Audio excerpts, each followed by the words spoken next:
नमस्कार जय जगन्नाथ।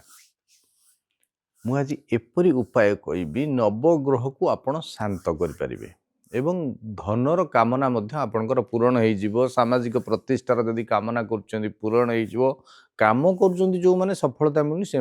निश्चय ये उपाय काम कर आपन को लगुच कि राहु महादशा चलती राहु अंतर्दशा चलती शनि महादशा चलती केतु महादशा चलती चंद्र महादशा चलती शुभ स्थिति माने नहांती नवग्रह जाक रु 5टी ग्रह मो जातक शुभरे नहांती सबको थोई दिनु मोर मेष राशि भल नुहे मीन राशि भल नुहे कौन सी राशि होता 12टी जाक राशि भल थाउ कि न थाउ किंतु मु आज जो उपाय कहबी 12टी जाक राशि व्यक्ति विशेष जदि ये उपाय को करती तेबे निश्चय सफलता मिलिब ही मिलिब दृढ़ विश्वास सहित यह करंतु कौन है उपाय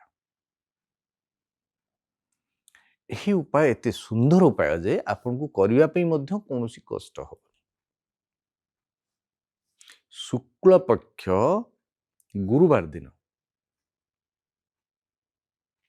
जह तो सबुठी मिलुची सबु जगार रही जह को दुग्धरे मिसेकी किछि दुग्ध आणिबे ताको जहरे मिसई देबे मिसेकी शुक्ल पक्ष गुरुवार ठारू 5 गुरुवार पर्यंत प्रवाहित जल प्रवाह कर जल प्रवाह कर 2टा गुरुवार करके देखिए आपण जदि कोठी ऋण नहीं कि ऋण देइचंती सुझिबार बाट होउनी बिना कारण रे कलह होउची भूल बुझावणा हेची सफलतार समस्या आसुची ये सबू जिनिस ठीक है जो आपनकर जो राशि ताऊ मेष हो कि वृष हो मिथुन हो कि कर्कट हो सिंह हो कि कन्या हो बिछा हो कि तुला हो धनु हो कि मकर हो किंबा कुंभ हो किंबा मीन भी हो 12टी जाक राशि सफलता यही उपाय निश्चय करूँ एवं ता सहित प्रति मंगलवार एवं शनिवार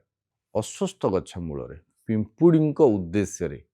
गुड़ प्रदान करंतु जदि सामाजिक प्रतिष्ठा चाहते तेज खुरुड़ी नड़िया भितर सुजी चीनी घी भरदे भरिकी ओस्त गछ मूले पोति दिंतु एवं जह को क्षीर भिजेकी बा क्षीर गोलिकी जल प्रवाह 5 गुरुवार करंतु वर्ष सारा सुखर रे जदि आपनकर जन्म नक्षत्र भी आरंभ करुँच अत्यंत शुभ दब जन्म नक्षत्र जेबे पड़ुची अर्थात जन्मदिन पड़ुची 12 मास आपनकर जन्म नक्षत्र आसुची जदि से गुरुवार आसुची कि तापर जो गुरुवार आसुची से गुरुवार आरंभ करूँ शुक्ल पक्ष हवा निहाती दरकार